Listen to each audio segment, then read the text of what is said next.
Hey everybody, it's Robert coming to you with another adventure into history. Today Cecil and I are back down in Sumter County, Georgia. Cecil's documenting cemeteries out here. Where are we at today, Cecil? This is Felder Cemetery, another African-American cemetery. I believe from the 50s and 60s mostly, and it goes back a lot further than that. You go back, it drops off pretty steep from the drop off this way and all the way to the tree line on that side. This is one that you've already surveyed for your... Yes. How many cemeteries have you surveyed in Sumter County so far? Just past the 100 mark, but I have a list. The list was 136, now it's 172 down here. Lots of burials marked with bulb flowers in here. You can see the actual outlines of them. Yeah, you can. That's pretty cool.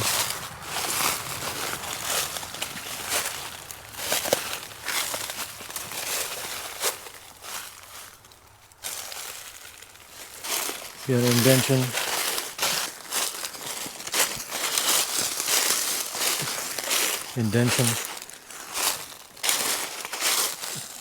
Had this one been previously surveyed? Partially. There are a few that were on there. I've added a couple online, but there's a bunch in here that I haven't came back. It'd take probably a full day or more to do it. Yeah. The flowers that are marked, or the graves that are marked with flowers, are really amazing to see. They are very well outlined. We've talked about plants that mark graves before. This is a really, really good example of that here. I guess we kind of came at the right time to see this. That cluster of some type of lily right there. You got indentions right here. And then look at this one. Look at that, it's kind of perfectly square.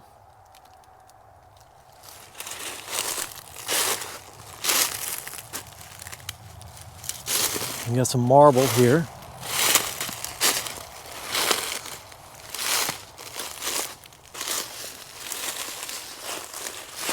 Before I look at that, just look here. So we've got a little cluster there. We've got a well-defined indention right there. I don't know if you'll be able to see it on video. They're kind of hard to show up sometimes. There.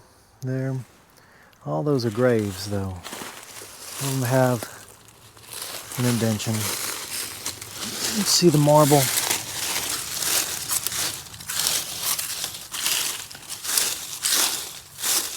Mrs. Sue Westbrooks died January 1st, 1911. That's really cool. You know, first of all, the marble is very nice to see. But also, you know, these bulb flowers, that's how you find old home sites, stuff like that. They just keep living. So these were probably all planted about 1911, and they're still going. They're still going. Still marking her grave. The people who planted them in 1911 are probably long gone themselves. They'd have to be long gone themselves. The flowers remain, marking the grave. That's beautiful, really. Another big cluster right there, just marking graves, and they're so just well planted on top of them. So it's actually a pretty beautiful spot to have a cemetery.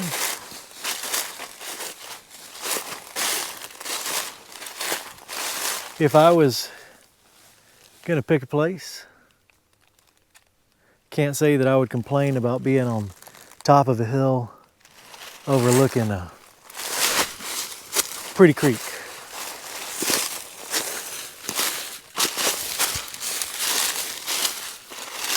I think the whole center section is mostly unmarked. See this indentation in rows? Yeah.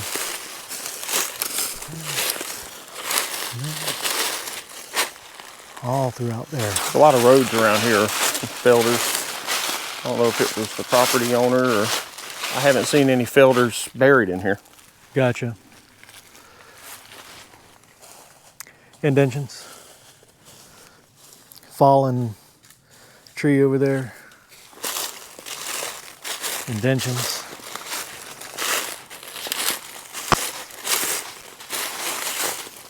Cemetery artifact in the form of a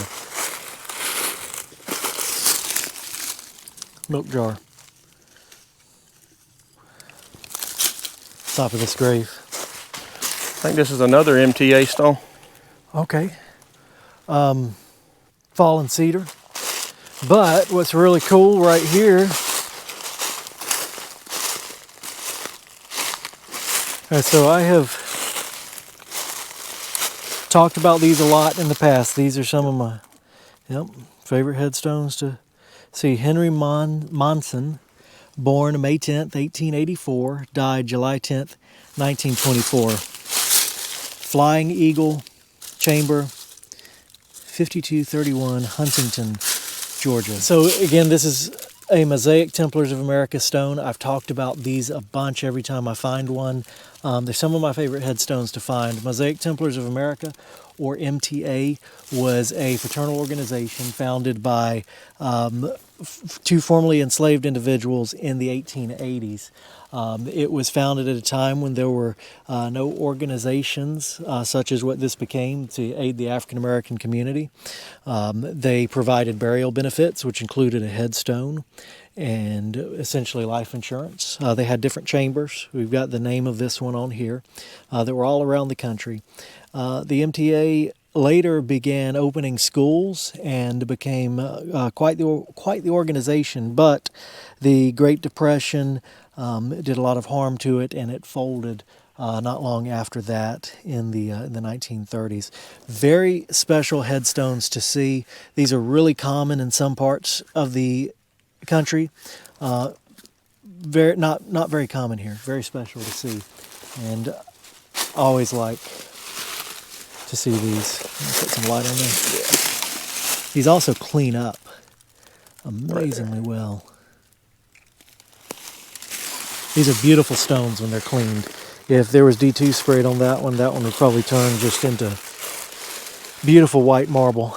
There's another one that I found the other day up there. It was buried. All right, let's go find that one. One of the earliest graves that caught my eye was an MTA grave. It was the grave of Samantha Street, who's buried in the cemetery that began as a enslaved burial ground for people who were enslaved on the Whitehead plantation. And Samantha is the only grave marked there with an MTA stone. And it was always an interesting grave to see that was marked. It just appeared to be a lone grave in the woods. So these MTA stones are really special to me. And there are two out here. This one is Eliza Miles. She was born September 7th, 1887 and died June 8th, 1923. This one is, you can kind of see with the color that it would be when it's cleaned up. I've cleaned some of these before and they really turn beautiful. These are very nice headstones. Used very fine marble. So pull the light off and get a look. And MTA, this has the 3 V's on there, and I forget what that stands for at this time, but I'll put it down in the comments. And again, Flying Eagle Chamber in Huntington, Georgia. So that's really cool to see these. I don't know. I'd be interested in looking back and seeing what the earliest MTA grave that I found is. I think most of the ones I see are 1920s. We've got a lot of graves out here, though. Just kind of scratching the surface of what's in this place. There's burials from 1975 in here. Take a look at Mr. Will Dice Jr. He's private, U.S. Army, October 7th, 1917 to August 19th, 1975.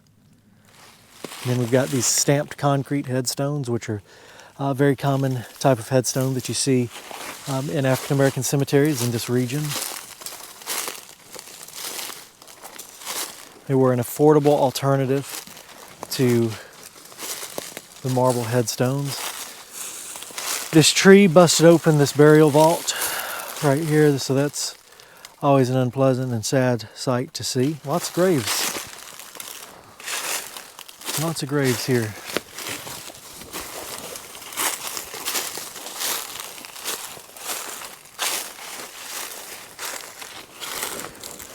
There's just a collapsed, huge marker right there. And then these from 1960s and 1973 under the little tree there.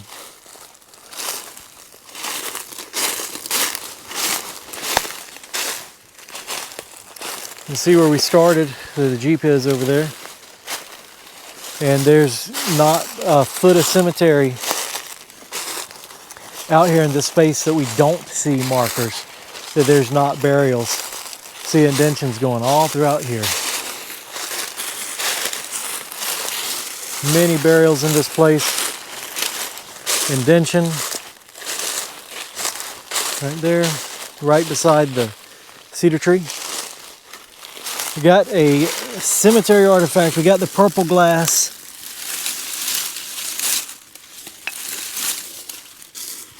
It's kind of a common style of artifact to find in these cemeteries too.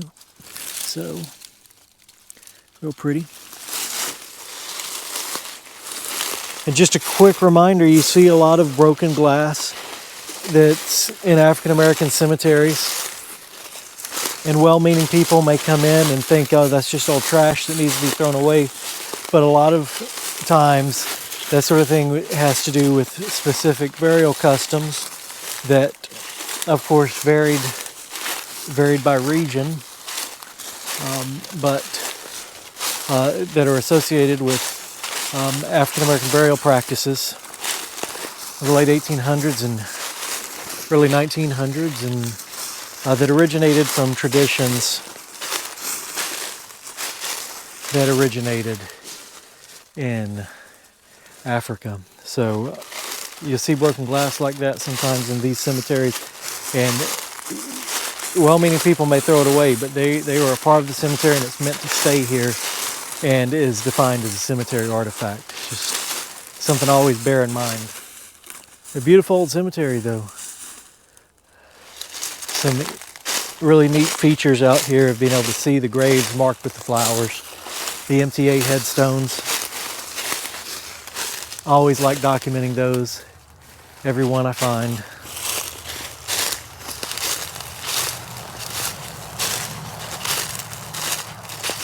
And after seeing some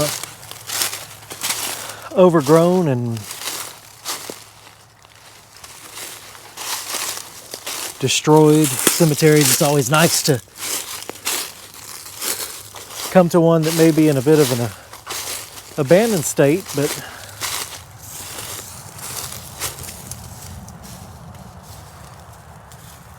is also pleasant to be in. This is a part of a culvert pipe that's used as a grave marker.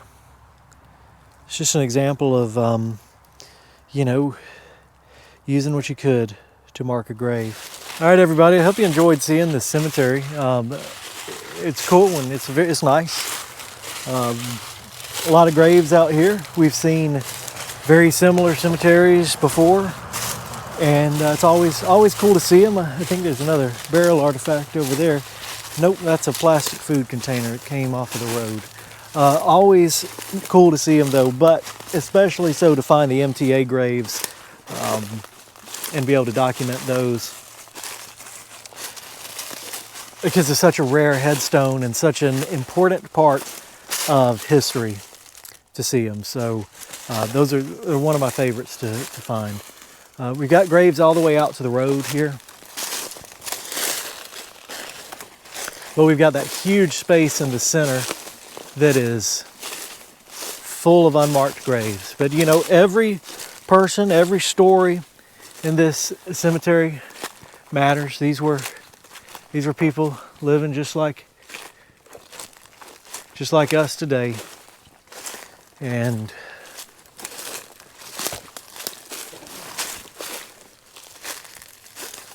they all matter. And their stories matter. When we talk about history and when we learn history, it's often not the history of where we come from. It's the history of presidents and world leaders and nations. And so often the people that we come from like this go forgotten. And I always think it's important to remember them, and that everyone has a story. So I hope you enjoyed this video. Don't forget to like, share, and subscribe. Big shout out to Cecil for what he does in documenting these cemeteries and bringing me to these places. We will see you on another adventure into history.